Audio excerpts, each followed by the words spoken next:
आज हम बनाएंगे प्याज के पकोड़े। इसके लिए हमें चाहिए 2 कप बेसन, 2 चॉप्ड अनियन को हम ज्यादा छोटा नहीं कट करेंगे, मीडियम साइज में ही कट करेंगे। Chopped coriander leaves, 2 chopped green chilli, 1 teaspoon ajwain, pinch of haldi powder, half teaspoon Kashmiri red chilli powder, salt to test,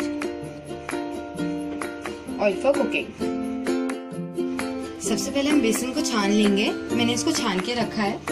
अब इसमें हम अनियन डालेंगे,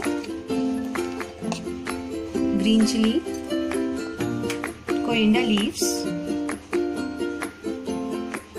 रेड चिली पाउडर, अजवाइन, हल्दी पाउडर, सॉल्ट, और इसको मिक्स कर लेंगे।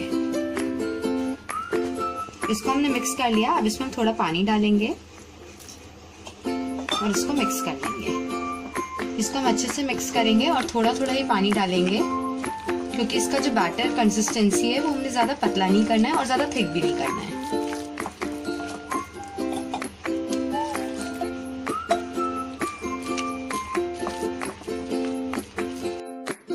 इसका हमने बैटर बना लिया। अब इसमें हम 1 टेबलस्पून गरम ऑयल डालेंगे, इसको मिक्स कर लेंगे।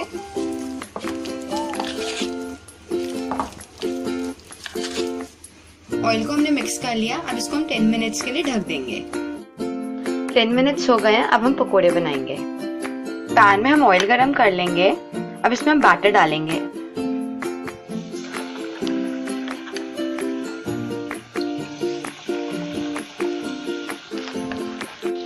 बैटर हम थोड़ा ज्यादा लेंगे, क्योंकि हमने पकोड़ों को दोबारा से फ्राई करना है और इसको बीच में से हम काटेंगे। अब इसके हम साइड चेंज कर देंगे।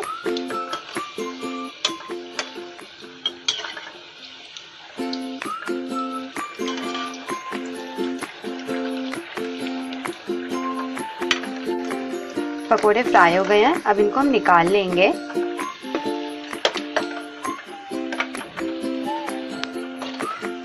इसी तरह हम सारे पकोड़ों को फ्राई कर लेंगे। उसके बाद हम सेकंड स्टेप करेंगे।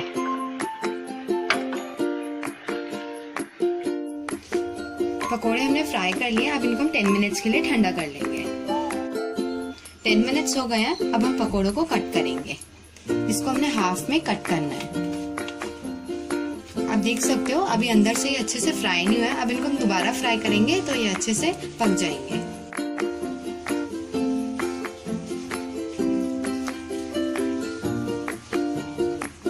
पकोड़ों को हमने कट कर दिया। अब इनको हम दोबारा से फ्राई करेंगे। ऑयल को हमने गरम कर लिया। अब इसमें हम पकोड़े फ्राई करेंगे।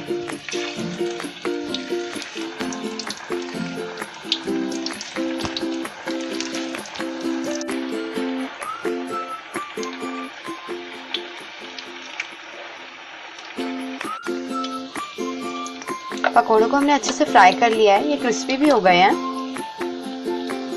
अब इनको हम निकाल लेंगे।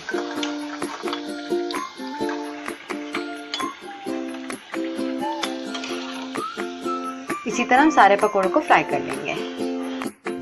पकोड़े फ्राई हो गए हैं। अब हम इनको सर्व करेंगे।